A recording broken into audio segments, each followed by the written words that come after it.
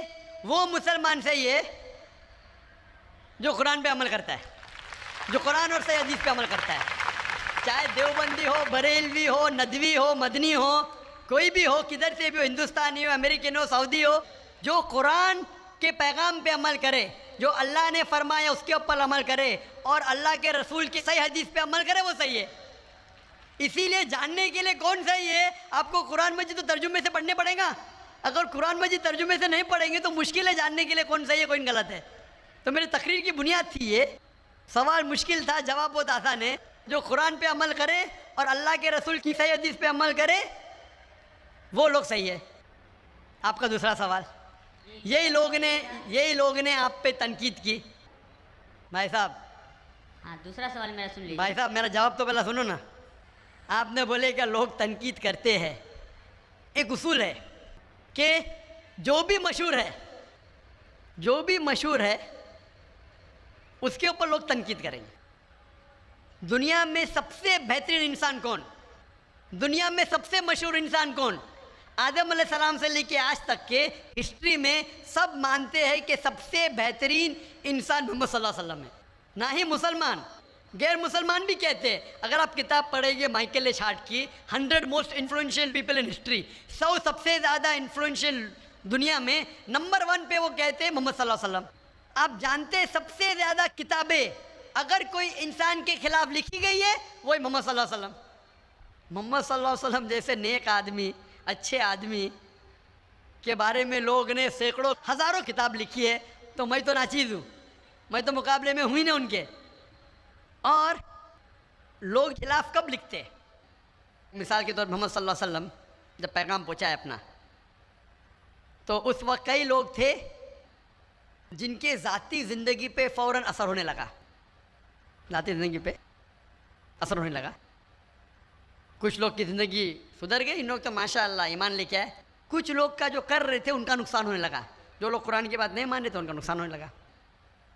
تو جو لوگ کا نقصان ہونے لگا وہ لوگ خلاف بات کرنے لگے. تو آپ دیکھیں گے جو بھی مشہور انسان ہیں، میں نہیں کہتا ہوں میں مشہور ہوں، میں تو بات کرنا بھی نہیں جانتا تھا، بچپن میں ہکلاتا تھا. بات کرتے کرتے اللہ کے راہ میں دعوت دینے کی وجہ سے اللہ تعالیٰ نے اس مقام پہ پہنچایا. نہ میں اپنے آپ کو عالم کہتا ہوں، میں تو طالب علم کہتا ہوں اپنے آپ کو. لیکن کیونکہ میں جو بھی بات کہتا ہوں قرآن مجید کے حوالے سے کہتا ہوں، جو بھی بات کہتا ہوں حدیث کا حوالہ دیتا ہوں. آج بھی جو تقریر میں نے کہا حوالہ دیا نا، میں انسان ہوں، غلطی کر سکتا ہوں، غلط ہے تو آپ آ کے بول سکتے ہیں. ذاکر بھائی آپ نے جو حوالہ دیا سورہ قمر کا سورہ نمبر 54 آیت نمبر 17 22 32 40 میں نہیں لکھا ہے وَلَقَدْ يَسَّرْنَا الْقُرْآنَ لِلذِّكْرِ فَهَلْ مِن مُدَّكِرٍ، آ کے بولو. تو میں انسان ہوں، غلطی کر سکتا ہوں. اگر کچھ غلط کہتا ہوں اسی لیے سوال جواب کا سیشن ہوتا ہے. لیکن جو لوگ مجھے غلط ثابت نہیں کر سکتے تو ڈھونڈتے ہیں کچھ چیز کو پکڑے جس کو توڑ مروڑ کے پیش کرے، لوگ کے سامنے میرے بارے میں غلط فہمی پیش کرے.